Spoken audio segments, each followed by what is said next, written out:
The WNBA is on the precipice of breaking through into actually being a legitimate, money-making league in the sports world. It's just too bad that the folks over at ESPN, working for Disney, can't seem to get out of the way of that. And why not? Well, it turns out the phenom who is driving ratings into the stratosphere, well, she's not the right kind of phenom for them. She's too pale, she's too light-skinned. Oh no, it's woke again.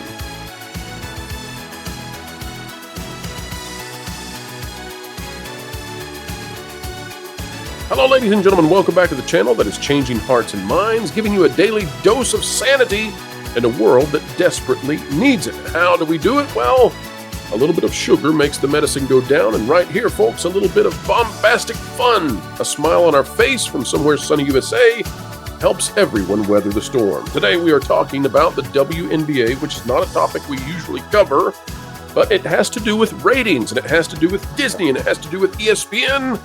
So here we go again. Folks, I want to introduce you to OutKick.com, where we have a conversation from Ross Gold Onwude, not sure, but she has a position of power because she is an announcer for one of the WNBA teams. Folks, listen to what she has to say about poor Caitlin Clark, the upstart, huge megastar in the making of the WNBA. Caitlin has not had a proactive approach around toxic fandom and what's appropriate for or something that she celebrates or likes to see in her fan base, or being proactive against any type of hateful discourse around WNBA and its players. However, when she's been prompted, she has spoken very clearly on those matters and has taken a strong stance that none of that is acceptable. She doesn't back it. She is against it and denounced it. Now, what is this all about, folks? It's all about Caitlin Clark, a player of European descent in the WNBA who is doing very well, and people like watching her because she's doing very well, and some people don't like that. That's what this is about, and so they reframe it into race because the WNBA is square in the middle, absolutely ground zero of woke ideology. Now, that's not the only problem. The other problem is that ESPN and Disney would love to put a huge spotlight on the WNBA, but apparently women's sports is not ready yet to handle someone of this particular skin type being of this type of caliber. It's very strange because on the men's side of things, in the NBA, this has never been a problem, whether it was Larry Bird or Dirk Nowitzki, perhaps even Manu Ginobili, Steve Nash. We could name more.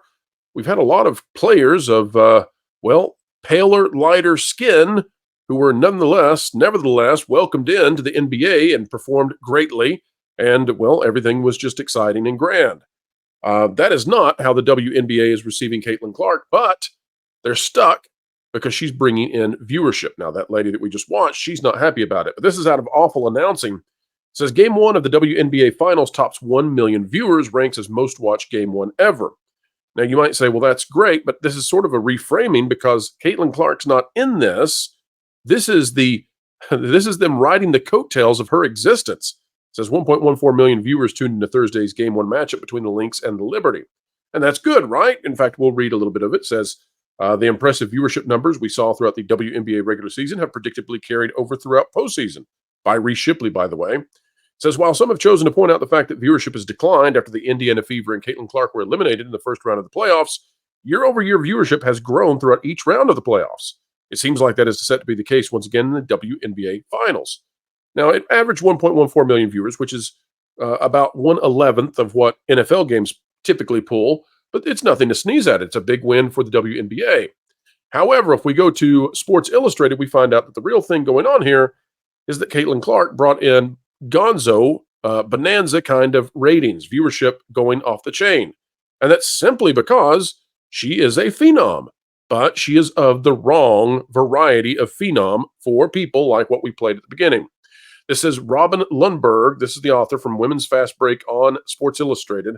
The truth about WNBA playoff ratings without Caitlin Clark. Folks, we'll get to the controversy of ESPN in just a moment. It says, even in Caitlin Clark's absence, her presence is felt. That's because WNBA discourse on social media can't seem to leave her out of the conversation, even when she's not playing. This was evidenced yet again when a post went viral on X. The post read, "I thought people weren't going to watch anymore because Clark isn't playing." In other words, "Ha ha" by Hannah. "Ha ha, people are still watching it. You all wanted Caitlin Clark, but you don't get Caitlin Clark. Ha ha." Again, a lot of cattery, a lot of drama unnecessary. It says, "This is, of course, great news for the league, but the message above was an implied shot at Clark fans and likely outlets who have reported on ratings falling without the end of the fever involved." And again, folks, part of this is that if you're a so-called Clark fan, then you're also a racist because you only like her because of her skin color, not because she's a phenom. That's the argument that's put forth by some out there, not claiming anybody in this video is making that argument, but it is the argument made by some. It says two things are true at the same time, though. Games featuring Clark performed much better than other contests. The fact applied to her last playoff game with the Fever drawing 2.5 million viewers as compared to 1.1 million for the first game of the WNBA Finals. Now, I want to show you this. Again, let's go back to the headline before. Game 1 of the WNBA Finals tops 1 million viewers, ranks as most watched game 1 ever. That from Awful Announcing, right? But put into context, let's remember that games featuring Clark performed much better. Her last playoff game, which again, she's not in the finals. The finals are drawing 1.1 million. She drew 2.5 million. Let that sink in. A rookie sensation, brought in 2.5 million viewers, and the finals bring in 1.1. And that shows you that the WNBA has put itself in a position where it was not drawing attention and it needs a superstar. And she's that superstar. But she's not allowed to be the superstar because she's not the right variety of superstar. Okay, how does this all bring in the Disney ESPN angle, which is why we cover this? Well, take a look at this. Out of Awful Announcing again, it says Sue Bird calls out Stephen A. Smith and Shannon Sharpe for hating on WNBA playoff ratings. This is so fascinating to me. ESPN and Disney need ratings. They need this to go well, and yet it's not going well at all. So things are not going well for ESPN, even though this is a ratings bonanza. So why are they mad? Well, because the person getting the ratings is not the right kind of person to get the ratings. That's why. So Sue Bird has called out Stephen A. Smith and Shannon Sharpe. They work for ESPN, so why are you hating a business you are in? I love it. Now, here's the really interesting thing, too. Sue Bird is putting Stephen A. Smith and Shannon Sharpe in a very awkward position. And Shannon Sharpe is already in plenty of trouble enough. So I don't think Shannon Sharpe's going to come back with much. Reese Shipley, again, the author here, it says, it's no secret that ratings in the WNBA this season have been at their highest when Indiana Fever star Caitlin Clark is involved. But even after the Fever's exit early on in the postseason, ratings have been overwhelmingly positive in comparison to previous years. That's a fact that many sports media personalities, including ESPN's Stephen A. Smith, have failed to acknowledge. Throughout the entirety of the postseason, which includes the Fever and Caitlin Clark, the WNBA has seen an average 970,000 viewers over the course of 17 total games, a 142% increase from last postseason. 142%. When you look at a specific games without Clark, ratings have still largely been positive. Because remember, folks, what did we say? 2.1 million views on the Caitlin Clark games. That's pulling this whole thing up. So they're still positive. They're just not huge, right? And pulling in 1 million, just north of 1 million for your final, is not even close to what the other leagues pull in. NBA, NFL, NHL, you get the idea. Former WNBA star Sue Bird addressed the lack of recognition the league has received this postseason after the Fever were eliminated, calling out the likes of Smith and Shannon Sharpe specifically for this. She says viewership numbers with Caitlin Clark are astronomical. She is a big draw. She brings in all the things. We know this. We've said this. And yes, the games that she's not playing have lower viewership. But in the WNBA playoffs, we'll use the semifinals as an example. The WNBA playoff semifinal games where Caitlin is obviously not in it because her team lost are still breaking records from previous years, are still cracking 1 million viewers. These numbers are still really high, and they are still meaningful, and they still show and tell a story of the viewership that is being gained in the WNBA. And yet some people continue to flip that. So it goes on to criticize ESPN, which is the flagship sports means of distribution for the Walt Disney Company. And now you've got Stephen A. Smith is disgusted. He's disgusted. This is out of Women's Fast Break on Sports Illustrated by Grant Young. Stephen A. Smith is disgusted with Sue Bird calling him out over WNBA playoff ratings. What does all this equal out to, folks? Why are we covering it? Because it is unnecessary, counterproductive controversy for Disney. And it's counterproductive and it is unhealthy for Disney because Disney should be just winning with WNBA ratings. And that should probably also drive NBA ratings. That's a good thing for Disney. And yet Disney and its personalities cannot get out of the way of Caitlin Clark and success because they are everybody involved in the WNBA and everybody over at ESPN seemingly are obsessed with race to the point that they cannot simply race up to the stratosphere of great ratings. It's amazing. But that's where we are. And the sad thing about it is the NBA doesn't have this problem. It doesn't have this problem. It simply doesn't. Maybe it does today. I don't know. Maybe things have changed. But 10 years ago, the NBA didn't have this problem. 20 years ago, the NBA didn't have this problem. Who knows? Maybe Caitlin Clark and what's going on in the WNBA can be the beginning of healing of these terrible race relations that have come down into the United States, which were much better in my estimation back in the 80s and 90s and early 2000s. That would be a good thing if that's where this is headed. The ratings suggest perhaps it is.